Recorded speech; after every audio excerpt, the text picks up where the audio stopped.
नमस्कार, बहुत बहुत स्वागत है आपका आयुर्वेद पर आधारित हमारे इस बेहद ख़ास कार्यक्रम स्वस्थ विचार में। मैं हूं आपके साथ आपका साथी विकास। दर्शकों, स्वस्थ विचार कार्यक्रम एकमात्र ऐसा कार्यक्रम है जिसमें आपको जो भी जानकारी दी जाती है आयुर्वेद से संबंधित, प्रकृति से संबंधित, क्योंकि औषधि और ये जो तमाम चीज़ें होती हैं प्रकृति से जुड़ी हुई, यानी उनके पौधे, फल, पेड़, पत्ते, छाले, फल, इसकी जो सब्जियां होती हैं, ये सारी चीज़ें कहीं ना कहीं हमारी तंदुरुस्ती और हमारी सेहत के लिए काम में आती हैं।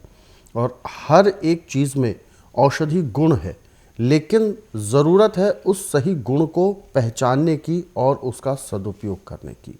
इसीलिए हम ये कार्यक्रम लेकर आते हैं ताकि आपके अंदर वो जागरूकता उत्पन्न हो जिसकी वजह से आप अपने शरीर को तमाम अनचाहे रोगों से दूर रख सके। और इन सभी विषयों में हमारा मार्गदर्शन करते हैं जाने माने आयुर्वेद के ज्ञाता गायत्री सिद्ध पंडित श्री लक्ष्मण दास रतन भारद्वाज जी। चलिए सबसे पहले गुरु जी का स्वागत करेंगे, कार्यक्रम की शुरुआत करते हैं। गुरु जी नमस्कार।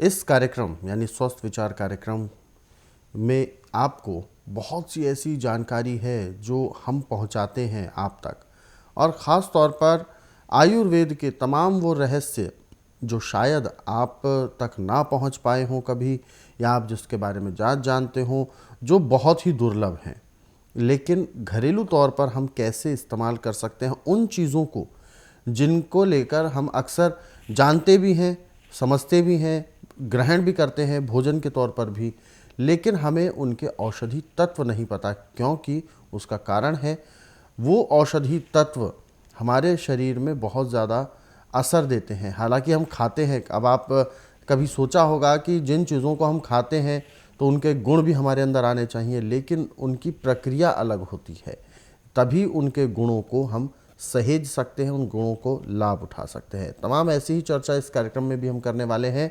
और इससे पहले कि हम कार्यक्रम को शुरू करें, आप सभी से हम अनुरोध करेंगे कि आप सभी जब भी कार्यक्रम को देखने बैठें तो कॉपी और पेन लेकर ज़रूर बैठा करें।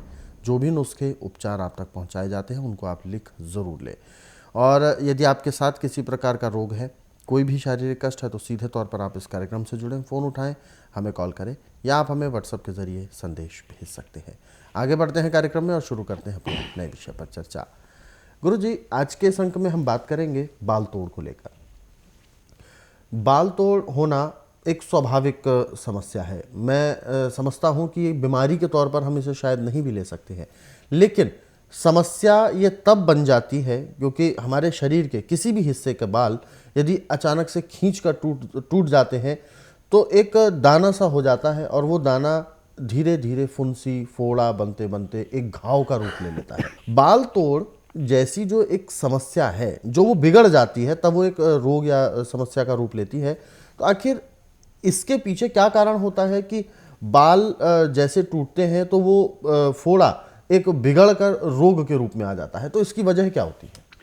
देखिए, बाल की जड़ जो है जी वो अपनी जगह से हिल गई और बाहर नहीं निकले, तो उसमें जो उसको खुराक मिलती है, खुराक पूरी मिली नहीं। बिल्कुल। अब वो बाहर निकलने के लिए वहाँ पे खून जम गया। अब खून गाढ़ा होकर जब जम गया तो वो पस बन जाती है, और वहाँ पे हाथ लगने से वो और फैलती है। यानी हाथ का स्पर्श होने से ऐसे समझो कि जैसे वर्षा ऋतु में खुश्क ज़मीन में नमी आने पे हरियाली छाती है, ऐसे फैलता है। जी। और एक हमारी लोकल भाषा है कि घोड़ा और फोड़ा हाथ लगाने से चुस्त होता है। जी। कितना भी कमज़ोर से कमज़ोर घोड़ा लाएं आप, या दिन में 2-3 बार उसकी कमर पे हाथ फेरते हैं तो समझो कि इसको खुराक दे दी, ऐसे उसके अंदर परिवर्तन आता है। और जहाँ भी आपको फोड़ा कहीं भी होगा, छोटा मोटा कैसा भी है, उस पर बार बार हाथ लगता है तो बजाय बैठने के फूलता है। जी। और यहाँ तक के बड़े बड़े सर्जन जो है इसकी बीएमसी करके बाद में ऑपरेशन करके इसको निकालते हैं। परंतु ऑपरेशन करने के बाद फिर इसके साइड इफ़ेक्ट बहुत पड़ते हैं। और जो सिविल सर्जन बड़े से बड़ा कार्य नहीं कर सकता है, वो आप स्वयं बिना चीर फाड़ के अपने घर में उसका ऑपरेशन कर सकते हैं। आप गेहूं के दाने अच्छे मोटे दाने लें, बारीक दाने लेना, कम से कम 20-25 दाने मुंह में डाल के और उनको अच्छी तरह चबा करके उसका मलीदा बना दें।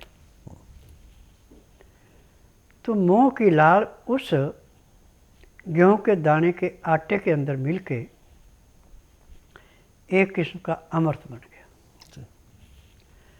जब ये बिल्कुल मुलायम हो गई, इसमें कोई कण नहीं रहा, तो मुंह से निकाल के उस फोड़े के ऊपर उसका लेप कर दें और लेप करके ऊपर से कपड़ा बांध दें।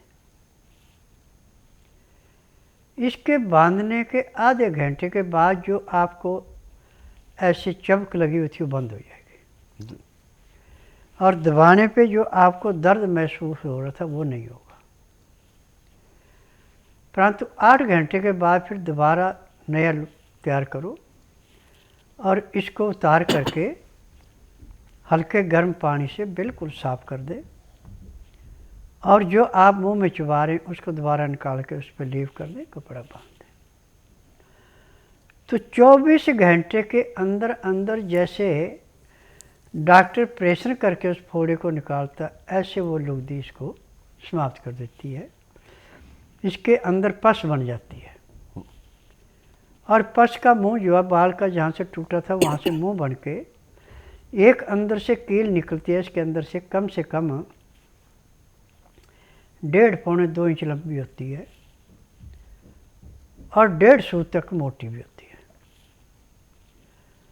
जैसे वो निकलती है तो थोड़ा सा खून उसके साथ आता है और ये फोड़ा फिर इस लेप से ऐसे सिकुड़ जाता है जैसे नमी सूखने के बाद रेता हवा में उड़ना शुरू हो जाता है।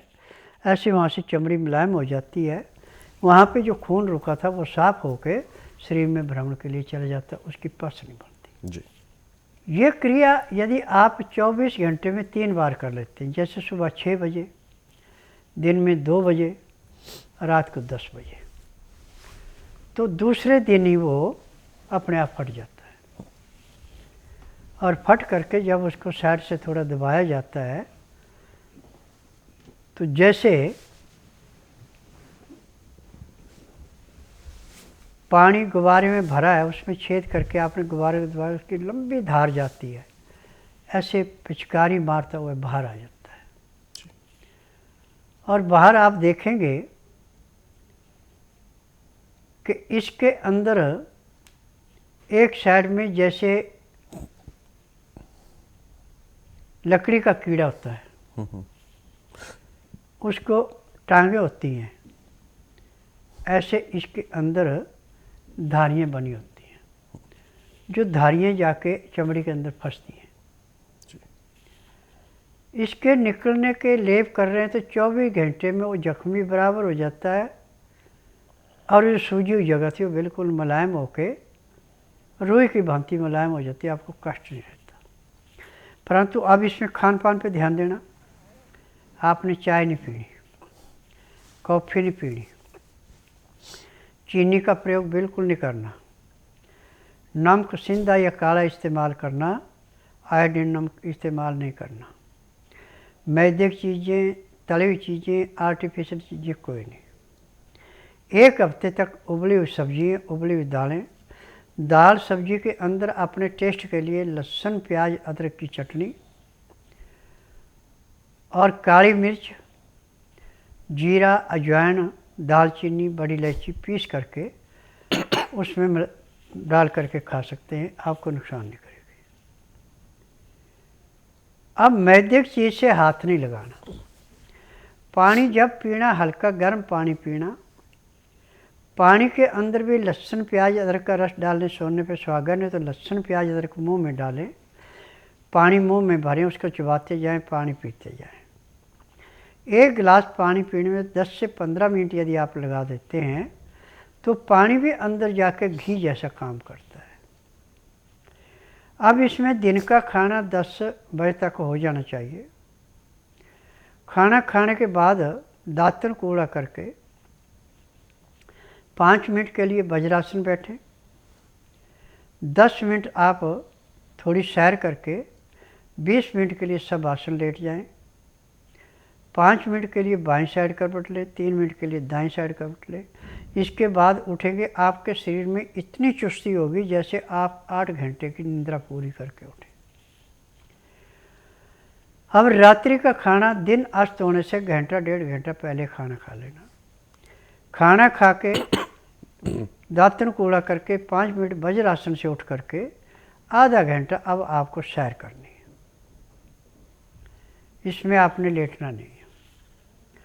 आधे घंटे के बाद 1.5 घंटे के लिए आप विश्राम करें, चाहे कार्य करें, चाहे परिवार रिश्तेदारी में बातचीत करें, चाहे अड़ोस पड़ोस में बातचीत करें। ठीक रात 9 से 10 के अंदर सो जाएं। सुबह 4 बजे उठ करके आधा घंटा कपाल भाती, 15 मिनट भस्त्रिका, 8-10 बार अग्निसार, 15-20 बार उज्जयी, 25-30 बार ब्राह्मी, 5 मिनट के लिए कुंभ, 1 घंटा लोन विलोन करना अति आवश्यक है। यदि आपका पेट उठते साफ हो गया ठीक है, नहीं तो इस कार्य करने के बाद फिर आप रुक नहीं सकते, आपको फटाफट पेट साफ करने जाना पड़ेगा। यदि आलस किया तो आपके कपड़े भी खराब हो जाएंगे, इतना प्रेशर इससे बनता है। अब इस क्रिया को जब आप लगातार करेंगे हफ्ता 15 दिन, तो जिस डॉक्टर ने कहा था कि इसका ऑपरेशन होगा, उसके पास जाके पूछेंगे ये आप इसको देखिए, आप इसकी पोजीशन क्या है, तो अचंभे में पड़ जाएगा कि ना ऑपरेशन किया ना दवाई खाई तो ख़त्म कैसे हुआ जी। तो जब रोगी अपने मुंह से बताता है कि देखिए मैंने कुछ नहीं किया, गेहूं के दाने मुंह में चुभाए थे, ये स्वस्थ विचार का मैंने प्रोग्राम देखा था और चिबा करके लुब्धी इसके ऊपर लेप किया था। लेप करने के बाद मुझे इतनी देर में इतना का नाम मिला था। इतनी देर के बाद मैंने ये लेप पहले उतार के दूसरा लेप किया और 3 लेपों में मुझे सफलता मिल गई।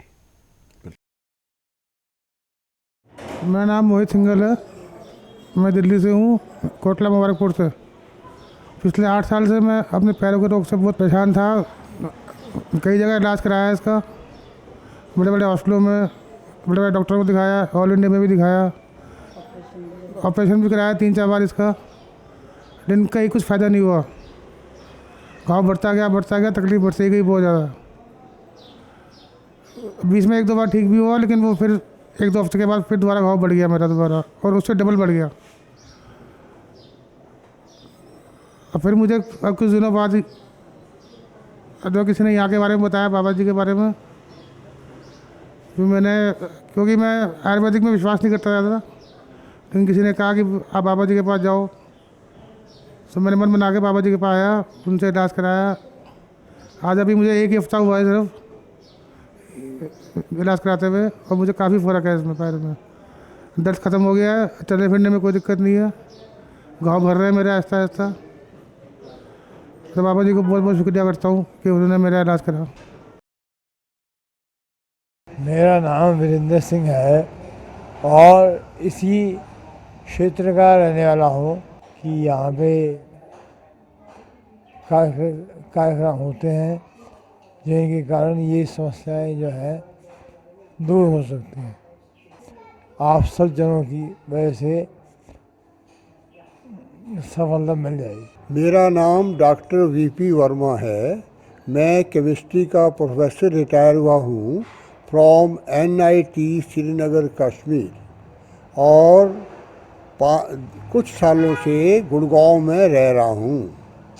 और ये मेरे वीरेंद्र सिंह हैं, ये मेरे बेटे हैं, ये मैकेनिकल इंजीनियर हैं, और इनको 2014 में कुछ ट्यूमर, बड़ा हल्का सा ट्यूमर बताया, और जब सर्जन के पास गए तो सर्जन ने कहा कि ये बहुत छोटा है और इसको डिस्टर्ब करने की ज़रूरत नहीं है।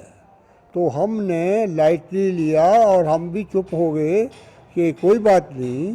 बाद में 2019 में इनको बहुत बड़ा एपिलेप्सी का अटैक आया जिसमें ये बेहोश हो गए और घर वाले हम सब घबरा गए। फिर जब हॉस्पिटल में ले गए तो उन्होंने बोला कि भाई ये तो ट्यूमर है। और फिर एक हॉस्पिटल, फिर दूसरा हॉस्पिटल, गुड़गांव के जो बड़े बड़े हॉस्पिटल से सब डॉक्टरों से हमने कंसल्ट किया तो उन्होंने कहा कि भाई ये 3rd ग्रेड का ट्यूमर है और ये कैंसरस है, तो इसके लिए सर्जरी भी ज़रा मुश्किल है। पर एक डॉक्टर है पारस हॉस्पिटल में, वो डॉक्टर बड़े रिनॉन्ड सर्जन हैं, न्यूरो सर्जन, तो उन्होंने इनका ऑपरेशन किया इन दी 29 अप्रैल 2019 को। तो ऑपरेशन के बाद इलाज चलता रहा। उसके बाद रेडिएशन पे रखा इनको, रेडिएशन के बाद कीमो दिया पर कोई विशेष लाभ नहीं हुआ। फिर अंत में उनके साथ रहते रहते ऐसा लगा कि डॉक्टर भी अपनी विवशता एक्सप्रेस कर रहे थे कि भाई अब क्या किया जाए। एक कोई लास्ट में दवाई बताई कि एक दवाई है पर उसका ये करैक्टरिस्टिक है कि अगर वो दवाई ठीक लग जाए तो पेशेंट ठीक हो जाता है, पर अगर ना लगे तो पेशेंट का लाइफ जो है वो भी ख़त्म हो जाता है। तो उसको हम करने के लिए तैयार नहीं थे। तो इन द मीन टाइम बाबा लक्ष्मण दास जी के बारे में पता लगा। हमारा बेटा एक US ह्यूस्टन में है सॉफ्टवेयर इंजीनियर, तो उसने इनका एक मुझे लिंक भेजा और वैसे भी हम टीवी में देखते थे इनको और इनका प्रोग्राम सुनते थे। तो फिर इनको कांटेक्ट किया तो इन्होंने कहा भी आप हमारे पास रोगी को लाइए, उसकी नब्ज़ दिखाइए, उसके बाद देखते हैं।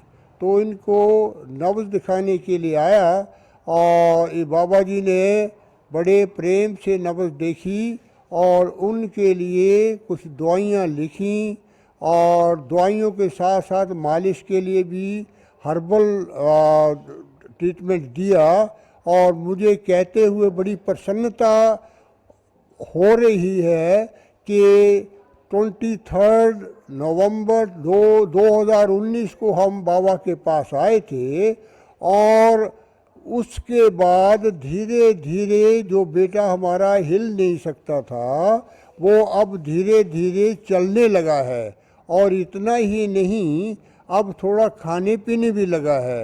और हम इस मामले में बाबा जी के बड़े धन्यवादी हैं जिनके एफर्ट से हमारा समझो गया हुआ बेटा का पुनर्जन्म हुआ है। और मुझे पूर्ण आशा है कि बाबा जी की गाइडेंस में ये कुछ ही दिनों में पूर्ण रूप से स्वस्थ होगा और हमारे परिवार में खुशी का माहौल होगा। तो मैं प्रार्थना करता हूँ कि हे भगवान बाबा लक्ष्मण दास जी को दिन दुगनी रात चौगनी अपने परोपकार में सफलता दे और बाबा जी की आयु जो है वो अति दीर्घ हो और स्वास्थ्य भी इनका बहुत अच्छा रहे। और एक चीज़ मैं और कहना चाहता हूँ जो बाबा जी से पता लगा है कि बाबा जी 92 वर्ष के हैं और ये अनाज भी नहीं खाते हैं और इसके अलावा काम इतना करते हैं कि जिसका वर्णन करना मेरे जैसे आदमी के लिए तो संभव नहीं है। मैं बाबा जी के लिए प्रार्थना करता हूँ भगवान से कि सदा ही ये लोगों के दुख निवारण करते रहें। हमारे इन कार्यक्रमों को आप अपने सरल सुविधाजनक समय पर देखना चाहते हैं तो YouTube के जरिए देख सकते हैं। हमारा YouTube चैनल स्वस्थ विचार सेहत की बात, इस YouTube चैनल को आप सर्च करें, सब्सक्राइब करें और इन कार्यक्रमों को ज़रूरतमंदों तक शेयर ज़रूर करें। फिलहाल वक्त तो इशारा कर रहा है विराम देने का। गुरुजी, आपने कीमती मार्गदर्शन दिया, आपका बहुत बहुत धन्यवाद। नमस्कार। दर्शकों, आज के इस विशेष कार्यक्रम में बस इतना ही। आप सभी लोग स्वस्थ रहें, निरोगी रहें, इन्हीं शुभकामनाओं के साथ हम आपसे लेंगे इजाज़त। अगले अंक में आपसे फिर होगी मुलाकात एक नए विषय के साथ। तब तक के लिए मुझे दीजिए आज्ञा। नमस्कार।